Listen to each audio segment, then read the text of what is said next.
gitu kan? Ulcer ya. Nah, ada nggak kemungkinan, bisa nggak ada kemungkinan bahwa seorang korban ini, umpamanya ini kemungkinan kan, ilmu, bahwa sebenarnya dia sudah mempunyai penyakit lambung yang parah sekali seperti berlubang itu. Bisa nggak terjadi itu? Kalau kita lihat nggak ada apa-apanya di lambungnya, tidak ada. Jadi kalau lambung yang terjadi karena proses kronis, itu akan terlihat sekali yang namanya tanda-tanda intravital. Tanda-tanda intravital itu adalah kumpulan-kumpulan dari sel-sel darah yang memakan baksil-baksil ataupun kuman-kuman ataupun jaringan-jaringan yang telah mati. Sehingga akan ada teraba atau terlihat benjolan di tempat-tempat tersebut. Baik. Ya. Jadi saudara mengatakan kalau hanya melihat hasil laboratorium dari dalam tubuh saja, kesimpulan saudara tadi tidak bisa ditentukan sebab matinya, ya kan? Dan 0,2 itu juga jumlah mematikan. Ya.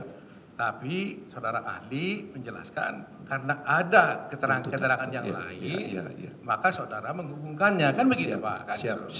Itu nggak usah tanya gitu loh. Karena nanti kan akan kita tanya nanti ahli yang lain itu apa yang dia ngomong. Ya, siap. Gitu Pak kan? Jadi artinya dalam hal ini saudara dengan melihat yang saudara dengan ilmu yang saudara gunakan, dengan pengetahuan saudara, berdasarkan pemeriksaan tubuhnya, termasuk empedunya, urinnya, hatinya, itu tidak bisa menentukan matinya korban ini. Kan begitu. Nah, soal nanti apakah saudara kan katanya kan diterangkan oleh ahli, orang lain, kan gitu. Nanti kita tanya, benar enggak keterangan itu? Siap. Karena kan saudara mengatakan bahwa itu pasti karena ada barang yang masuk. Nah, nanti kita cek apakah betul jumlah itu masuk, kan begitu Pak? Kan?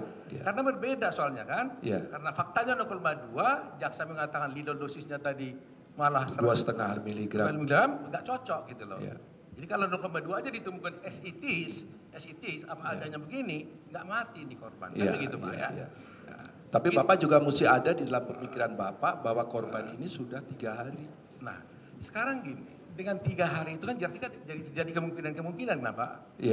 Dengan ada 3 hari dimasukkan formalin, kan menjadi akurat nggak jadi pemeriksaan ini jadi? Kan tidak kan? Bisa nggak akurat kita, kan jadi kemungkinan kan jadinya kan? Atau pertanyaan saya bertanya lah, dengan adanya formalin dalam tubuh, apakah akurasi pemeriksaan ini lebih baik atau tidak? Jadi begini, di dalam konsep pemeriksaan racun dari prosedur kedokteran forensik, itu tempat-tempat yang paling banyak menyimpan, itu adalah lambung. Kalau dia menggunakan secara oral. Kalau suntik, itu di hepar biasanya. Itu tempat-tempat itulah yang kita ambil untuk mendeteksi. Nah, kalau di lambung ada, walaupun sedikit, yang seharusnya tidak ada pada lambung itu bisa. Tetapi kalau dia dimasukkan setelah itu juga tidak mungkin karena tidak ada luka-lukanya.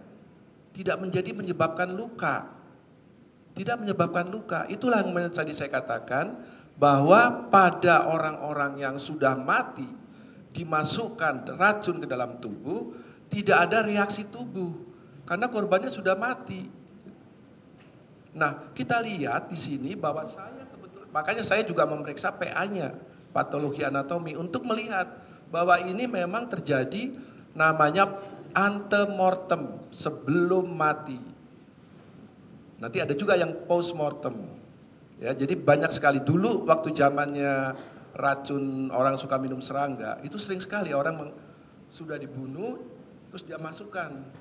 Tapi kita lihat ternyata itu tidak ada tanda-tanda reaksi di dalam tubuhnya. Secara toksikologi ada, tapi ini ada, memang ada, tapi bukan pada waktu dia masih hidup. Jadi matinya sebetulnya dia dibekap, itu pakai bantal waktu itu. Jadi seperti itu. Baik, saya bertanya lagi. Tanda-tanda seseorang mati karena cyanida itu apa saja yang ada dalam tubuh? Jadi bukan di luar tubuh. Umpamanya tadi katakan ada cyanida ditemukan di lambung. Nah, umpamanya apakah memang kalau orang mati karena cyanida harus ditemukan itu di empedu umpamanya atau di hati umpamanya? Itu saya ambil adalah untuk menseleksi kemungkinan ada racun-racun lain. Nggak, maksud saya, kalau orang mati itu, apakah pasti ditemukan sesuatu zat lain atau cyanida di dalam hati atau tidak? Nah, ini dia. Ini tergantung dari proses kematiannya. Makin cepat prosesnya, peredaran dari cyanida itu tidak sampai kemana-mana. Begitu dia menyerang jantung, begitu dia menyerang otak, dia sudah berhenti. Dan ini terjadi pada kasus yang ini, menurut pendapat saya. Ya, maksud saya itu oke. Ya. Tapi standar atau parameter untuk menentukan seorang mati karena cyanida, salah satu yang paling utama Tadi hanya itu saja, bahwa tidak ada racun di dalam tubuh, tidak ada zat yang sebetulnya tidak ada di dalam tubuh dalam keadaan normal. Itu saja patokan kita. Tetapi juga kita menggunakan tadi runtutan-runtutan tadi. Ada kontak, ada gejala, ada tanda, diketemukan racun di dalam bahan yang dia kontak. Kemudian di dalam tubuhnya ada, ya udah itu kaitannya sangat erat sekali. Dan inilah namanya pemeriksaan forensik. Ya, jadi kalau ditemukan umpamanya di dalam tubuh dalam kita ini ada cyanida. Iya. Coba jelaskan setelah dari di lambung kemana dia perginya? Dari lambung kalau dalam keadaan dosis yang kecil, Ya. itu akan diserap ke dalam tubuh, akan diserap oleh lambung, masuk ke dalam peredaran darah, di hati akan diurai menjadi asam tiosianat dan NH4. Itu amoniak. Itu akan dikeluarkan melalui kencing nanti. Kalau dalam dosis sedikit. Coba saudara jelaskan tentang tadi saudara katakan masuk dalam hati, ya. lantas dirubah menjadi ya, tiosianat. akan metabolisme. Oleh metabolisme. Coba jelaskan bagaimana reaksinya itu. Reaksinya seperti biasa saja, seperti makanan. Makanan itu juga akan melewati hati, di hati nanti akan diolah, yang protein akan dikirim ke otot dan sebagainya. Ini juga begitu. Karena ini racun, dia akan diolah dan dibuang melalui ginjal, akhirnya kelewat urin. Jadi kalau racun itu masuk ke hati, ya. maka dia bereaksi ya. dan keluarlah namanya tiosianat itu tadi urium. Jadi kalau orang mati selalu kemungkinannya ada ditemukan dalam hati tiosianat ini. Iya. Ada ya? Harusnya ada, tapi harusnya karena ada. Matinya cepat, ya.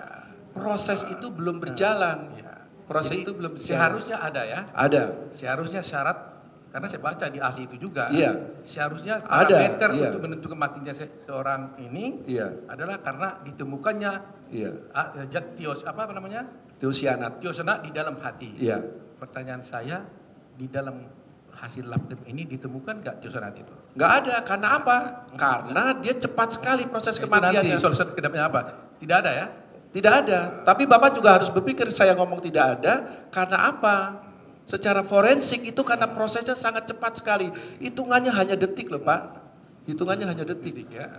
Oke, jadi tidak ada tiosianat. Ya, jadi saya juga minta pada Pak Hakim menjelaskan bahwa saya menjelaskan tidak ada, memang itu benarnya seperti itu. Pengetahuan umumnya adalah seperti itu. Tapi karena prosesnya sangat cepat, tidak sampai dia sampai ke itu. Bahkan tidak sampai ke usus. Tidak sampai ke usus halus. Karena keburu mati dia. Dosisnya besar sekali, 2 kali lipat. Oke, saya tanya lagi. Tadi saya sudah katakan karena cepatnya dia langsung menyerang jantung dan otak. Nah, bagaimana bentuk serang ke jantung itu? Apa tanda-tanda bahwa jantung itu diserang? Jantung itu diserang ya itu dia. Jadi dia berhenti bernapas. Ada yang di otak dia kejang-kejang. Seandainya kita periksa jantungnya, ada nggak tanda-tanda di dalam jantung? Ada namanya bintik-bintik perdarahan. Biasanya ada bintik-bintik perdarahan. Di jantung itu ya? Iya. Di otak? Di otak itu biasanya otaknya mengalami kelainan-kelainan perdarahan juga. Perdarahan kecil-kecil, bukan yang namanya stroke. Terutama adalah pada batang otak. Batang otak itu yang mengatur pernapasan dan kerja jantung. Itu kalau keserang itu, semua orang pasti akan mati. Biasanya. Karena memikirkan Pak. Iya. Karena Bapak mengatakan seharusnya dicek jantung, seharusnya cek kepala, sehingga kan kita merasa sayang, loh kenapa nggak diperiksa? Padahal kalau diperiksa kan lebih akurat. Kan begitu dokter. Tapi kan Bapak nggak tahu kenapa polisi meminta seperti itu. Itu kan mungkin ada pertimbangan-pertimbangan lain. Ya, makanya jadi seandainya kalau polisi minta hanya organ di lambung, Bapak hanya bisa periksa itu aja ya? Lah iyalah, Nggak bisa periksa tubuhnya? nggak bisa karena kan harus membuktikan.